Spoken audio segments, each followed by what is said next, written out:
തികഞ്ഞ യോദ്ധാവായ അർജുനൻ കുരുക്ഷേത്ര യുദ്ധത്തിൽ എതിർപക്ഷത്ത് അധർമ്മികളാണെങ്കിലും തൻ്റെ ബന്ധുമിത്രാദികളായതിനാൽ മമത എന്ന വികാരത്തിനടിമപ്പെട്ട് യുദ്ധത്തിൽ നിന്ന് പിന്മാറാൻ തുടങ്ങിയപ്പോൾ ഭഗവാൻ ഈ ഒരു ശ്ലോകത്തിലൂടെ അർജുനനെ ഉപദേശിക്കാൻ ആരംഭിച്ചു. അശോച്യാനന്യശോചസ്ത്വം പ്രജ്ഞ വാദാംശ്ച ഭാഷസേ ഗദാസൂന ഗദാസുംശ്ച നാനുശോചന്തി പണ്ഡിതാഹ.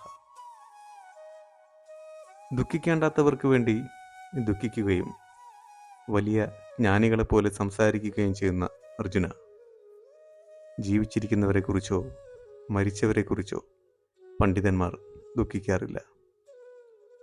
നിങ്ങൾ മറ്റുള്ളവരെന്ത് വിചാരിക്കും, അതെൻ്റെ ബന്ധുവാണ്, അല്ലെങ്കിൽ എൻ്റെ ബോസാണ്, ഞാനത് ചെയ്തില്ലെങ്കിൽ അവർക്കെന്ത് തോന്നും, നാട്ടുകാരെന്ത് വിചാരിക്കും എന്ന അനാവശ്യമായ ചിന്തകൾക്ക് അടിമപ്പെട്ട് സ്വന്തം ലക്ഷ്യങ്ങൾ മാറ്റിവെച്ചുകൊണ്ട് മറ്റുള്ളവർക്ക് വേണ്ടി ജീവിക്കുകയും മറ്റുള്ളവരുടെ കണ്ണിലൂടെ തന്നെ വിലയിരുത്തുകയും ചെയ്യുന്ന ഒരാളാണ് നിങ്ങളെങ്കിൽ ഈ ഉപദേശം നിങ്ങൾക്കുള്ളതാണ്.